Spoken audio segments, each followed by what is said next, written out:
What is up, y'all? It's your girl, Brand New, and I'm back in the building. This time, honey, I am back for a recap of Married to Medicine. This is season 7. I will have the episode in the description. Really quickly, you guys, before we start this review, I want to send a special RIP to Ty Couture. You guys have heard all over YouTube. He has recently passed away. A lot of people are saying that they believe it was through suicide. I am not sure. I am not sure if it was exactly suicide.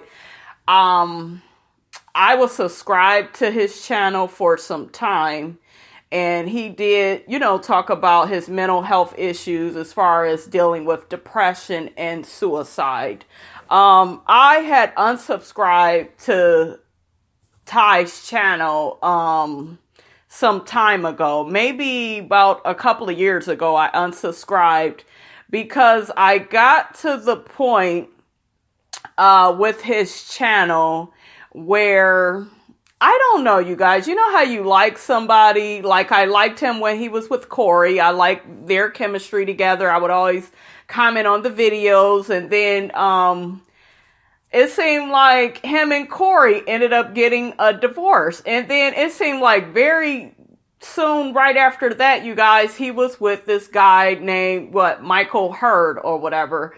And I like Mike. I am subscribed to his channel. I believe it's called Love and Light on YouTube. So I had liked him and Mike even better because I felt like Ty and Mike, I don't know, it just seemed like their energy was a lot different. Corey seemed kind of standoffish. He could sing his butt off, very talented. He seemed really laid back. But I felt like Mike and Ty were, the better match. That's what I thought. And then, not too long after that, him and Mike broke up. And in my opinion, he never really gave himself time to heal after his marriage to Corey went awry. It seemed like he jumped right back into another relationship with Michael, and I felt like that was unhealthy. And then I noticed a pattern of behavior of a lot of blaming of Corey, and we don't really know Corey, and everybody is blaming him. Everybody was blaming Ty for things, and then I noticed that same pattern of behavior with Mike. Mike is so horrible, and, he did this to me and that. And after a while, it's just like, what the hell is going on? I kind of felt like he didn't really take accountability for his problem in his relationships. I always felt like that. But yeah, I was really surprised to hear that he had passed away, and I was saddened by it because even though I unsubscribed some time ago because I don't know, I just couldn't follow his channel anymore. I still cared for Ty and would check in, and you know how you may unsubscribe to somebody, but you may check back in and, well, let me see what else he got, because I did watch a few videos after I unsubscribed. Just to check him out, see what he was up to, what he was talking about, and he did really good with his videos alone. Ty could do his videos, honey, with anybody he was in a relationship with, or he could hold the shit down by himself, okay? He had it going on like that. So, Ty was somebody, from my opinion, just what I saw off of, YouTube, he was a perfectionist. Those videos were top quality. He edited really well. He was always dressed to the nines, honey. He was a bomb-ass hairstylist. I saw, him do hair on camera on his channel and stuff. So, he was so bomb. He had so much potential. And I actually watched one of his videos this morning about him struggling, with depression. I think he had a car accident a couple of years ago, and it was a struggle for him. And I just really felt really bad, and I learned a lot more about him through that video, with him dealing with his depression. And I just wish he wasn't so hard on himself. You know, I really, I don't know, you guys. I'm just at a loss for words. I'm one of those people where I kind of feel all over the place, you know. I felt bad that, you know, this happened like this. And I was worried, though. I will be honest about Ty. And it's really weird, though, because before he passed away, had just checked back on his channel to see, you know, what he was up to. And I had seen it had been a while since he had did a video. And I'm like, okay, well, is he coming back to YouTube or what's going on? But something weird happened when he and Mike broke up. Because I'm just like, well, you keep breaking up with people, and, you know, do you feel like you just need time to yourself? Can you even really handle being by yourself? Because you guys, you know, a lot of people, they just can't be alone. A lot of people are codependent. And I think Ty was a bit codependent. And I think he's somebody, he just wanted love, you know, in his life. He just wanted to be loved. And like I said before, I just feel like Ty was somebody, I think he had mentioned he had OCD and everything had to be perfect and everything has to be this way. And it's like, no, I used to hear him talk like that, even when him and Mike would do their videos together. And it's just like, dude, you don't need to be so perfect. Everything, you know, nobody really cares about that. We just care about you and you giving us a good video. We don't care about all the semantics and all this other shit. But I think that Ty is somebody that really, you know, wanted this perfect, you know, picture perfect image. And when it wasn't like that in his life, I think that, you know, it would be really easy for him to, you know, get depressed. So that's what I am assuming happened in this particular situation. But yes, you guys, I was just really sad that I heard that, because I had just checked in with him. Not that I talked to him, but just, you know, checked on his page to see if he had content. And the next thing I know, I'm hearing that he done passed away. So very sad situation. If any of you guys have struggled with suicide or depression, there are so many videos on YouTube to check out. Please go and get the help that you need. There are all types of counselors out in the world, you know, to help you mentally sort through certain situations in your life, because everybody is not that strong, you know, to get moving with their life and to get going in a positive direction. Some people, they really are hard on themselves and really expect everything to be perfect, and it's just never going to happen that way. That's not something that's obtainable, in my opinion, by anybody, not even celebrities. So I just wish Ty wasn't so hard on himself. But that man has so much potential. He really did. So R.I.P. to you, Ty Couture. Okay, so Married to Medicine pretty much starts out with Contessa planning this carnival themed party for her children. She expressed that she has quite a bit of mommy guilt when it comes to her kids. All I have to say is this, Contessa. You have 3 children, okay? You got 3 children. I only got 1 child. But this is what I know about children. And I am not rich by any stretch of the imagination. But this is what I know for sure that children need. They need your time and they need your attention. And in my humble opinion, I just feel like you don't really understand that as a mother. You're not really willing to make certain sacrifices as a mother. Okay? Point blank, period. Okay? There are just certain things you're not going to be able to do when you want to do them. But in this particular situation with you going back to school, what you could have did was you could have just paid the money. It is not like you and your husband don't have the income for you to go to a school closer to home. That way you can properly navigate your relationship with your children. You add a lot of unnecessary stress to your life because she's one of those people, you guys, and it's very annoying. You know how you have that one friend or that one person in your life where you make an agreement with them, hey, we're going to do it this way, and then out the blue, that motherfucker got to go the completely other, different, difficult way. They got to just make shit hard because that's just their nature. Contessa, that is what you give. Because, what was it? Another season ago, it was, I don't see the kids enough. I'm always at work. You know, and then when you was at home, you was complaining.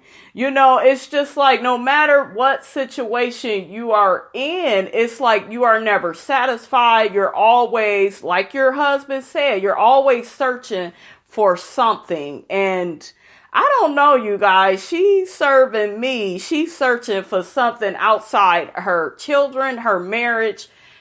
I don't know. She's just searching for something. I don't even think it's just, oh, I want to add this other degree, you know, to my career. I don't think it's just that. It's something within Contessa that she is missing. And she really needs to get into counseling, not just with her husband, but as an individual, and talk those type of issues out.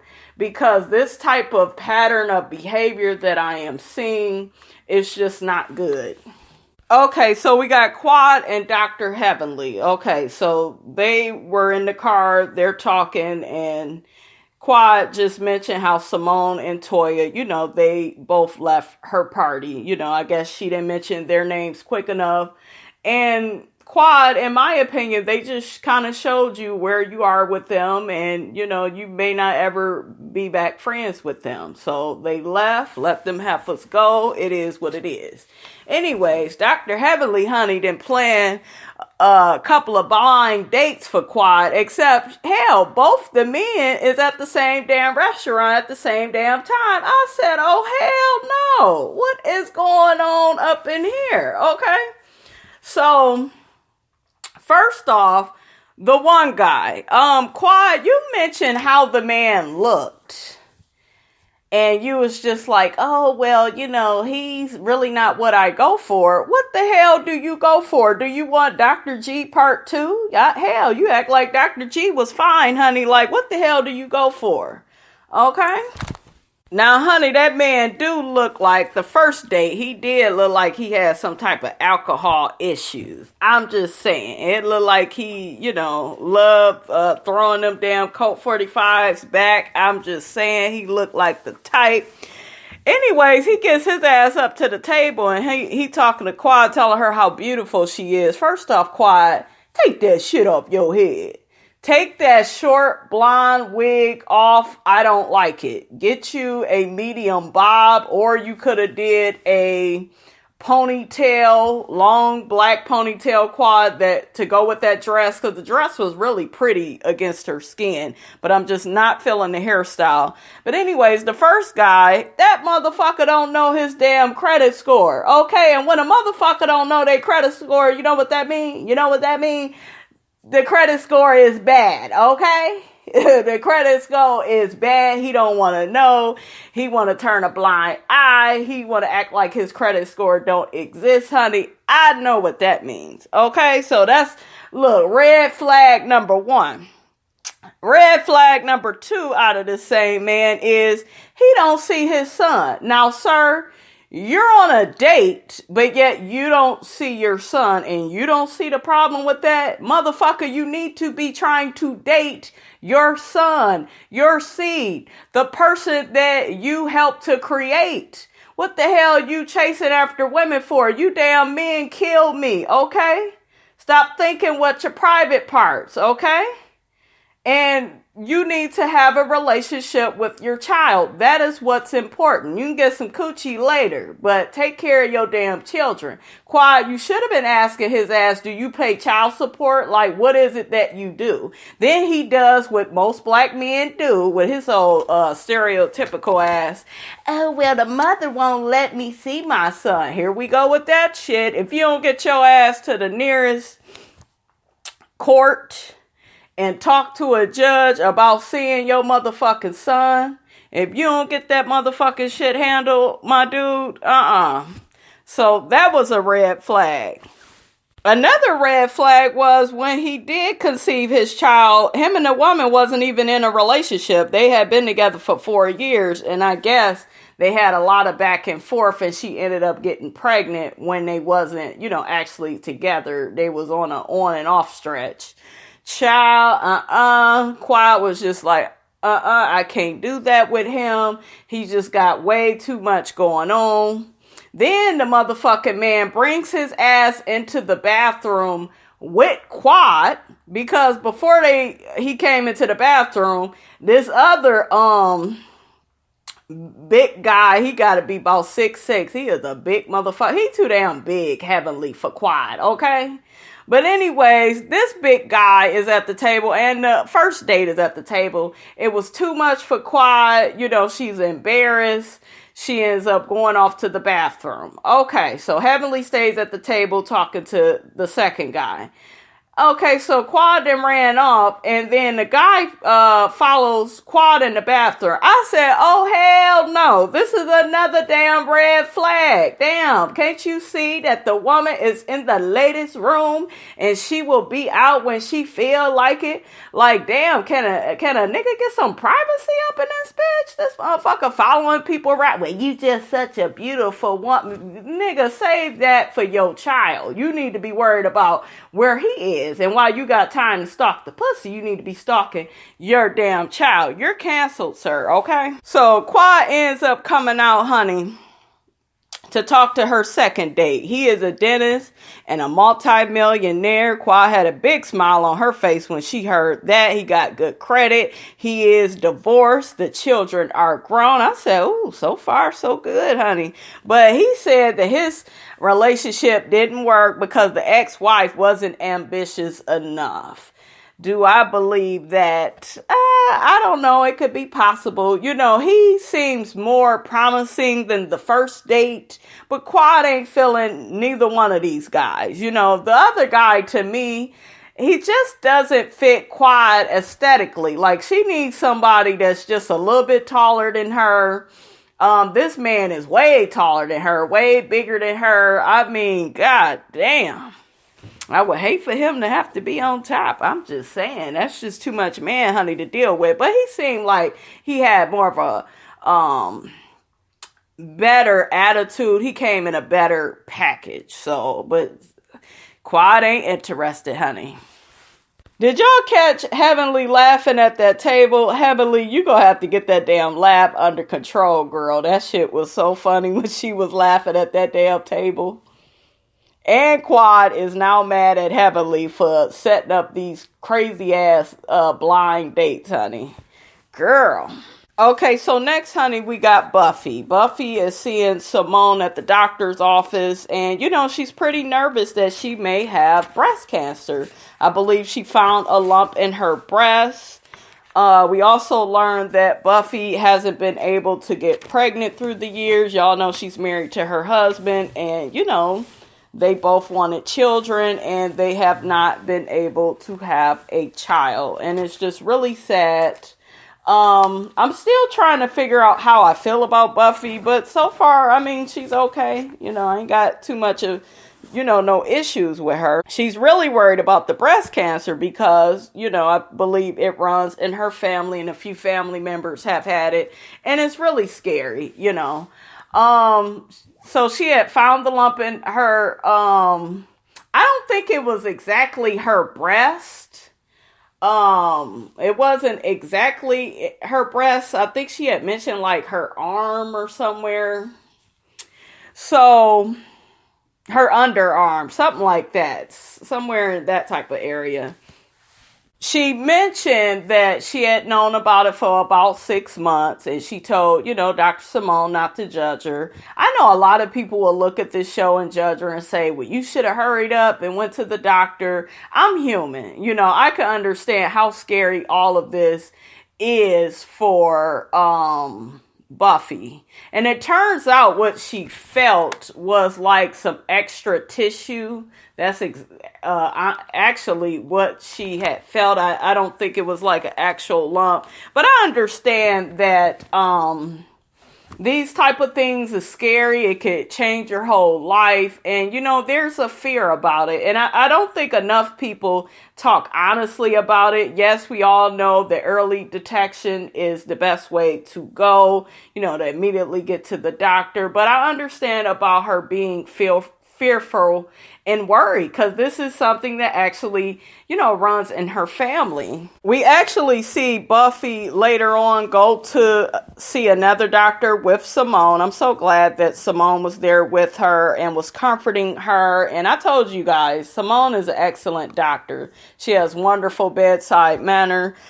Basically, they did the mammogram. They still got to investigate a few things, but the doctor just told her to, decrease your caffeine intake and, start taking some flaxseed oil, and then they will contact her in 3 months for a follow-up appointment. And she says she wants Dr. Simone to go with her, and I feel like that's a good idea. So we see Dr. Jackie at her new office. It looks like she's, expanding her business, because she has, a lot of patients she has to see. And, she just wants to make sure the building is big enough and spacious. What I realize is Dr. Jackie got a lot going on. She got her house she's remodeling. She got this new office space. I mean, she's writing that book. It's a lot. And she still got to deal with Curtis. So it is a lot on her plate. Okay, honey, so next we are at Contessa's carnival theme party for her children. Contessa. You are doing way too much. We see her, no makeup on. She's yelling at her husband. I need to make all this money count. What is going on with the decorations? This ain't right. That ain't right. She's fussing, people parking in the wrong spot and shit. It's just a lot going on. Scott is frustrated with her ass. He is sick of her ass. He is like, what is wrong with her? Heavenly, when she arrives, it was so funny. She took the little train with Contessa's son. And so I guess the boy had water and it spilled, got on Heavenly's pants, and it looked like she peed on herself. Heavenly, you was cussing all in front of Contessa's son. The shit was funny, but I was like, ooh, I wonder is Contessa gonna be happy about that child? But Heavenly went the hell off on Contessa's son, honey. Oh my God, that shit was so funny. But yeah, Contessa got cotton candy, a spa truck. I think she got somewhere for the kids to play video games. They got the pool. Mariah arrived. She trying to, fix her a plate. And she mentioned her kids, they too big to come to this kiddie event. So yeah, her children are probably teenagers. So they probably wouldn't have been interested. Toya's boys was there. One of them had mentioned that water is dirty. Mariah was getting shit started. Talking about if the baby said that the water dirty, honey, then it's dirty, honey. I said, Mariah, you ain't shit. Leave them damn kids alone. Heavenly made fun of the fact that Simone ain't got no ass. I thought Simone looked very simple and cute. She had on like these short shorts showing off her little slim figure. I thought she looked really cute. I love what Dr. Jackie had on. Simone and Jackie pretty much talked about how Jackie is starting to feel overwhelmed with, all the projects she has going that I mentioned before. And, it is a lot. And Simone was just like, Jackie be doing too much. She works too hard. She closes her office at 6. And, I used to close mine at 4. And, it seemed like Simone has a nice balance of, working, and then it's like Dr. Jackie just goes above and beyond. And, I just think that Dr. Jackie, it's just in her nature, and she don't mean no harm by it. It's just in her nature to take care of her patients, because she does have a large clientele, honey. She got a lot of people that are her patients, honey. Okay. Did y'all see that part where Mariah was trying to encourage one of Toya's sons to get in the pool, and then Toya was like, "Nuh-uh, no, you don't." And it's like, Mariah, it's not your child. You don't tell somebody else's child what to do, honey. Okay. I like what Dr. Heavenly said to Contessa, basically let her know, bitch, you doing too much. You don't need to do all this shit with all these damn kids. You be putting yourself in all these stressful situations. And I agree. I just feel at this point, you guys, Contessa is a glutton for punishment. She just be spreading herself too thin, honey. I thought it was a nice gesture, though, what she did for her children. So I'm not going to judge you for that, honey. Go on and spend the coins, make the kids happy. But Contessa, you really need to thoroughly plan things out, and you need to start thinking of your children's feelings, because it really hit me, you guys, that when they played the clips back, those kids, they're really sad without their mommy. They miss her. And I just feel like pay the extra money to just go to school in Atlanta. Like, why make shit more harder than what it has to be? But you know what, you guys? I feel like Contessa, a lot of the way that she is due to trauma, the trauma of her growing up, with her parents always being sick and probably not being around. And I think she carries some of that. I think that is kind of what we're seeing. So hopefully she gets a handle on that. We see Cecil and Scott talking about how him and Contessa will be going to counseling. Cecil is encouraging that, because he was just like, man, sometimes, something is real small to us, but it's really a big issue with our wives. And trust me, you want to nip that in the bud right now. And honey, you need to listen to Cecil, honey, because he know. We have this moment at the end of the party. They ended up cutting the cake, and then we see Contessa and Scott, they have a drink alone together, and they basically talk about, how the party went and stuff was crazy. Contessa apologized for her behavior, and Scott was just like, we really need to work on our issues, and Contessa agreed. So I guess the next step will be for both of them to go into counseling to work on their relationship. Contessa, you really need to get a handle on your feelings, your thoughts, your emotions. Hopefully you deal with that in counseling, because the way you've been treating your husband, I just see a big rift happening. Hopefully you guys catch it before it goes too far. But that was pretty much the episode, you guys. Let me know how you felt about the episode. Don't forget to like, comment, and subscribe. You can also share my videos. And I am your girl, Brand New, and I will check you guys out later.